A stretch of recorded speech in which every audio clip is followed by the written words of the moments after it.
Happy Sunday! It's our favorite day because we get to see you. We hope you're as excited as we are. Jump up and down and let's worship.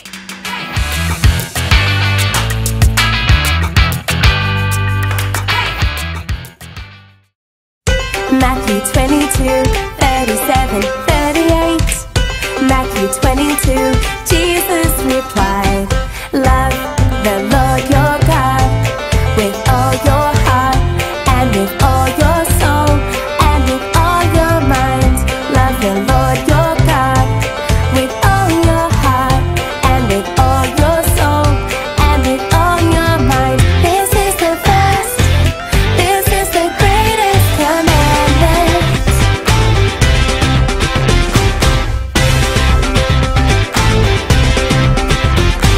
Love the Lord your God with all your heart and with all your soul and with all your mind.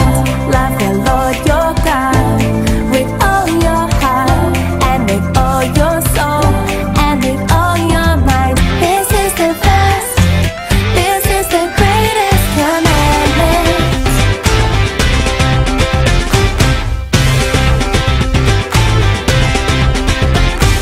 Love, love, love.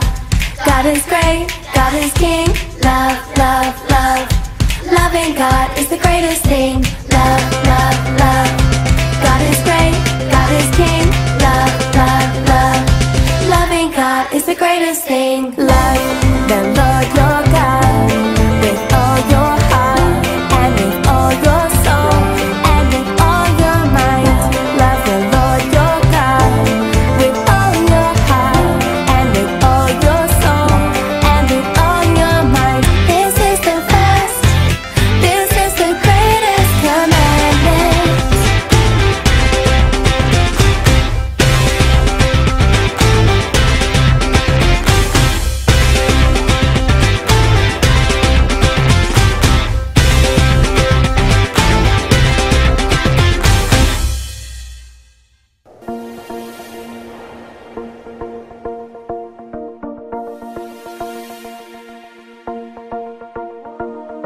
God of heaven and earth, you are amazing.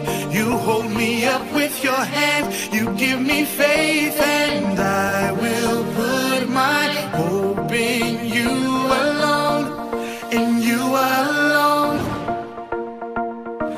God of heaven and earth, you are amazing. You hold me up with your hand, you give me faith, and I will put my hope in you alone, in you alone. I will put my hope in you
Honore verse yethu namhlanje sizoyithola incwadi kaGenesis 28 verse 15. Genesis 28 verse 15 ifunde kanje. Bheka nginawe ngiya kukulondoloza nakuphi lapho oya khona. Ngikubuyisele kulelizwe ngokuba angikukushiya. Ngingakwenzile lokho engikushilo ukuthi ngizokwenza kuwena.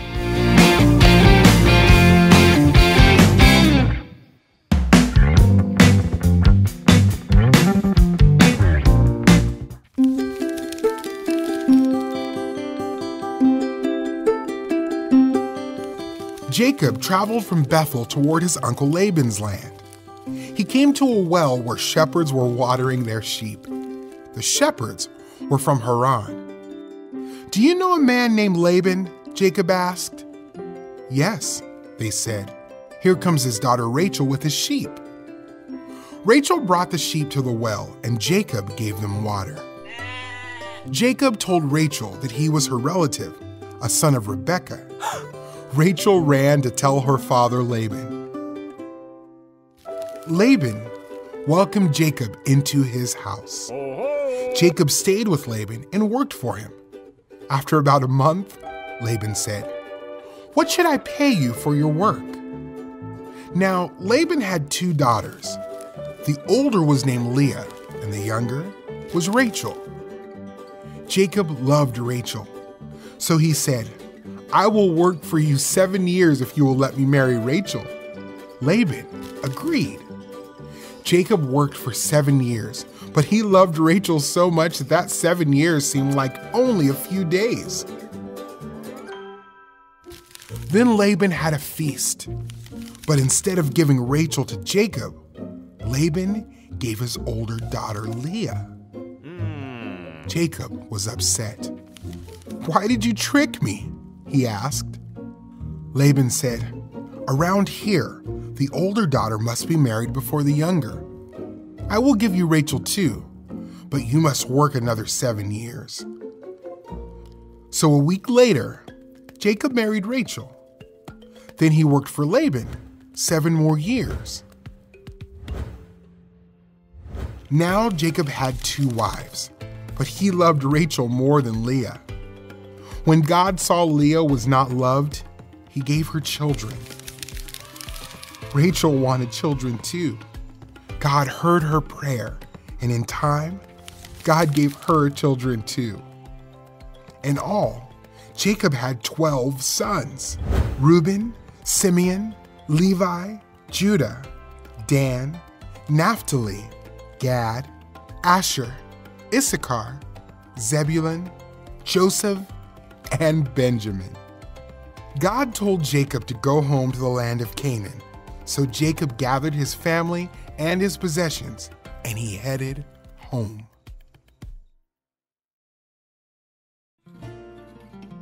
Nothing could stop God's plan for the family of Abraham, Isaac, and Jacob. Even though Jacob did not love Leah, God loved her and used her in his plan. Through the family of Jacob and Leah's son Judah, God would show his love for the world by sending his son to be the Savior he promised.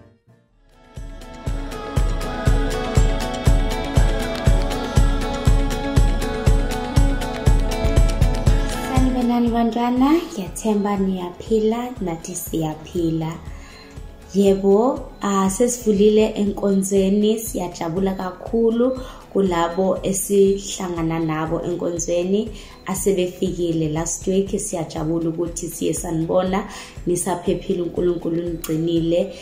Kwabafisayo futhi ukuza kumele cele uma noma ubani omdala ekhaya akuregister, afake zonke idingo ezidingakalayo kwe-registration. Uma nobaba nomusisi uyazi ukuthi kumele ngiregister kanjani. So ufuna uze enkonzweni ucele uthi mangicela ungiregister, nami ngiyafisa ukuya enkonzweni kuleli sonto.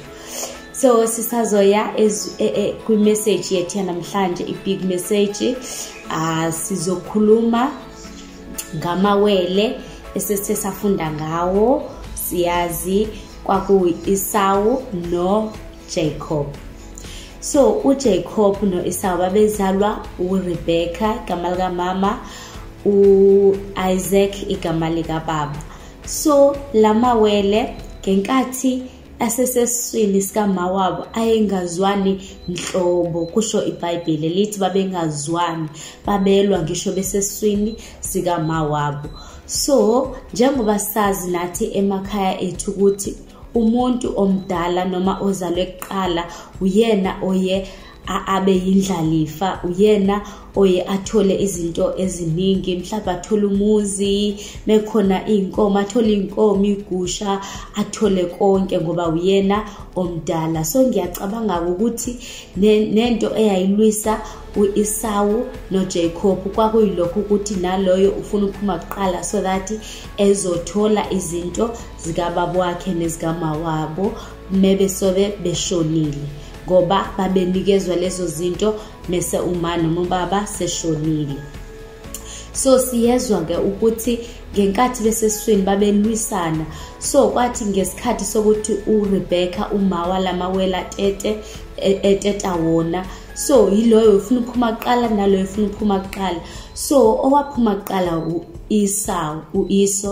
So ngenkathi ephuma uEsau wenza njani uJacob? Wayewabamba iqakala lika Esau ngalendlela, kushuthi engicabanga wayemdonse ufuna ukuthi kuphume yena, kodwa ke siyazi inhlelo zikaNkulunkulu ayifani nezethu, nezika Jacob futhi ayifani. So kwaphuma kuqala uEsau. So le ndaba ke iyaqhubeka lapha kuGenesis 32 verse 30 Genesis 32 ukuya ku33. So ngacela ekhaya bakufundele, na ungayifundela ngiyazi uyakwazi ukufunda. So lamawele ayengezwani ngendaba yalokho. So uEsau wayethandwa kakhulu baba wakhe ngoba wayehlala ahambe ayozingela, abuye amphathele inyama bapheke. uJacob yena uthanda uyihlalela endlini, singathi ngekhathi zamanje umama's boy uJacob, kodwa uEsau nje wethanda ukuhamba eminyango, ayefama, enze konke, azingele ilwana, abuye ephathele baba wakhe inyama. Ubaba wakhe wemthandiswa yileyo nto, nokuthi wesazi ukuthi uma eshiya uEsau emzini wakhe, uEsau uzokwazi ukuyimela, uzohamba ayofuna ukudla emahlathini. uEsau ustrong ngalendlela, akasabi nje, uzenzela konke athanda ukuzenzela kona. So uJacob yena uhlalela endlini noma wakhe, engenandaba ukuthi ubhuti wakhe uye kephi. So kutheke ngelinye ilanga uEsau esahambile eye ehlathini eyofuna ilwana, ngoba wayengumuntu obusy uEsau. So ngenkathi ehambile engenandaba ukuthi akadlile, so ahamba zingela, afika athola ilwana, abuye nazo ekhaya kuzohlinzwa kudliwe. So wathi efika ngelilanga ekhaya wafika khona uJacob. uJacob wayepheke ukudla okumnandi, okunuka kamnandi, stew. So uEsau wayelambile, wathi bhuti wami ngicela ungiphakele abandla ngafa yindlala. Yazi wathini uJacob? Wathi cha, siqale sikhulume ngaphambi kokuthi ngikuphakele. Wathi uEsau sikhuluma ngani? Wathi qala ungiphe ifa lakho.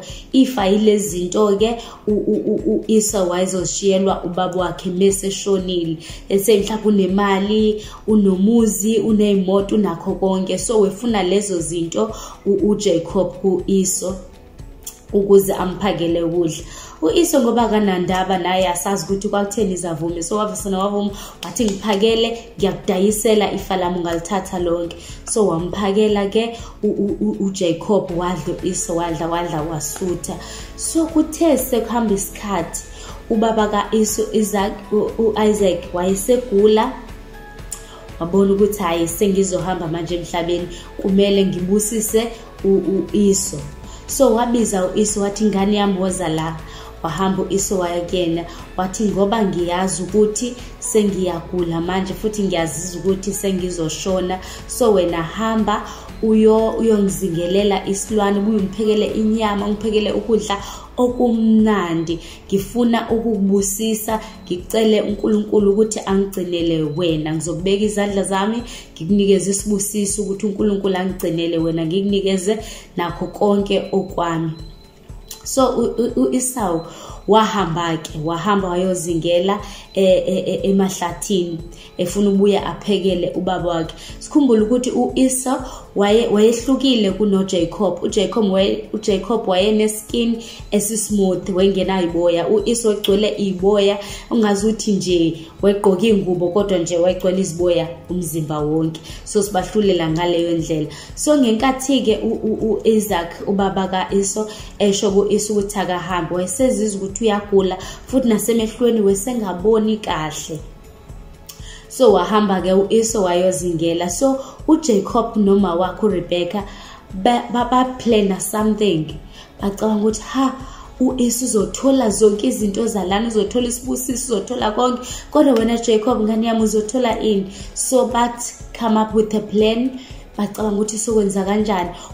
Wathi uRebecca, okay ngani yami Jacob, ngizokuphekela then uzothatha lokudla uzokuyokunikeza ubaba wakho uzenze uEsau. Wathi uJacob, kanjani ngoba uEsau neyiboya mina nginazo?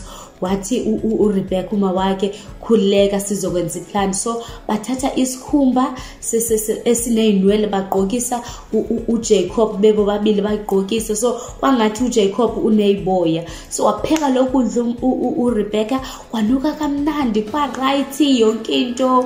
Wakuthatha uJacob wakusa kubaba wakhe. Remember ubaba wakhe wayengaboni kahle emehlweni. So wathi meza kuyena, wathi ubani? Kusho ubaba wakhe.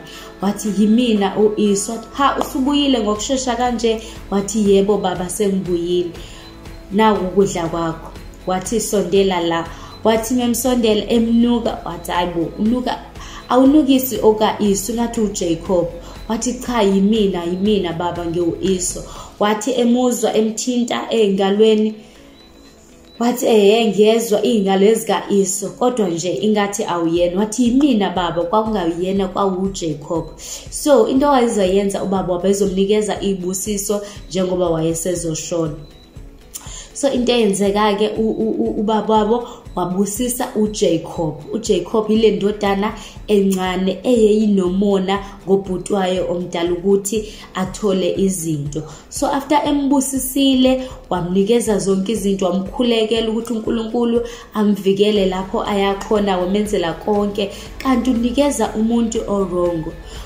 uJacob benoma wabo benza into engadingakali yokuqamba amanga. Baqamba amanga kubaba wakhe, qamba amanga phambi kuNkulunkulu. Waze ubaba kaJacob wamkhulekela, wamnika izibusiso zakhe, ecabanga into enjalo. So after kwenzile lokho waphuma wahamba. So uyaqamba uyabuya uEsau ekuzingeleni emahlathini, uyasho ukuthi baba sengibuyile naku ukudla.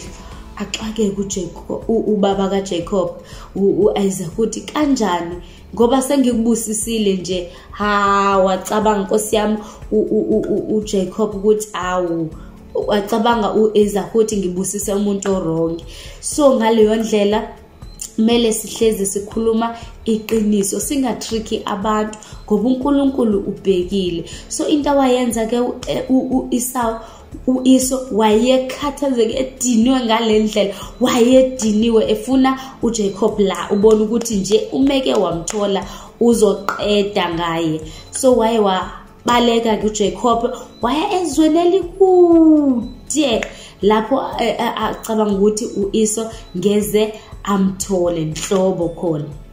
So wafika ke kulelo lizwe enezinto zonke lezi ubaba wakhe ambusise ngazo, kodwa ngoba ubaba wakhe wamkhulekela and uNkulunkulu imkhuleko yayiphendula. So wamkhulekela, wamprotect. But uthe sehleli lapha hlezi khona uJacob kulelo lizwe singalazi likude, uEsau emshiye ngasemuva noma wakhe engenalutho uEsau. So uthe ehleli lapha uJacob, wafika umuntu ebusuku, afika balwa nalomuntu ebusuku, baresela besilwa. uJacob wayengazi ukuthi ulwa nabani. So asho ukuthi neJacob akafuna ugive up nalomuntu bayalwa. So into wayenza lo muntu welwa naye, abasena wamuphula ihip leli. uJacob wazwa ubuhlungu obumangazayo. So lo muntu wabesekhathele manje, wathi ngiyahamba manje. Wathi uJacob ngeze ngikiyeke, ngifuna ungitshela ukuthi ubani. uJacob uselwe nomuntu ubusuku bonke kodwa akazi ukuthi ulwa nabani. Lo muntu wathi okay Jacob, ngizokushintsha igama, ngeke ube saba uJacob, uzoba uIsrael. So lashintsha lapho igama lika Jacob. Yakhumbula from the beginning uJacob uzenze uEsau, which is akulungile ukuthi sizenze abantu esingayibona. Uright uwena, ungafuni ukuzenza omunye umuntu ngoba uNkulunkulu uthanda wena, akathandi loya muntu. uNkulunkulu unezinto akubekele zona wena, hayi umngani wakho, hayi umzala wakho, hayi omunye umuntu. Yingakho kumele uNkulunkulu mekwenze wawuloyo muntu, kumele uhlale uloyo muntu. So uJacob manje wayesefuna ukwazi ukuthi ubani. Wathi uNkulunkulu okay, ngizokunikeza igama elithi uIsrael, awusawuyena uJacob. Lo muntu welwa no Jacob kwakuuNkulunkulu. So sukela ngalelo langa lelo igama elithi Jacob lashintsha laba uIsrael. So uNkulunkulu uyasithanda sonke, noma sijika noma senza ini, kodwa kumele sazi ukuthi uNkulunkulu uyohlezi enathi endleleni. It's quiz time. Are you ready to answer some questions? Let's go! Manje ngifuna ukuthi benilalele yini. Nayi imbuzo. Kwabani amagama amawele? Mbuzo oqala loyo. Owesibili uthi uJacob washintshwa igama lakhe kwathiwa ubani? Owesibili kwakubani uma nobaba walamawele? Owogcina uthi kwakuyini umahluko phakathi kukaEsau noJacob? Pendulo yombuzo oqala ithi kwakuJacob noEsau igama lamawele. Buzo wesibili uJacob wabizwa ngokuthi uIsrael. Umbuzo olandelayo, umohluko kwawukuthi uEsau wegcwele iboya emzimbeni wonke, uJacob wayesmooth, iskin sakhe sasingenayiboya. It's time to add another little animal to our collection. Remember that if you don't have the exact same things as in the video, you can be creative by coloring in black paper the color that you need, using scissors to cut things to the shape you need, and finding other things that might help you.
But isn't it amazing to know that God always keeps his promises? Yes, because he was faithful then, and he is still faithful today. Remember to ask your parents to book your ticket, and we will see you there or online next week. Bye!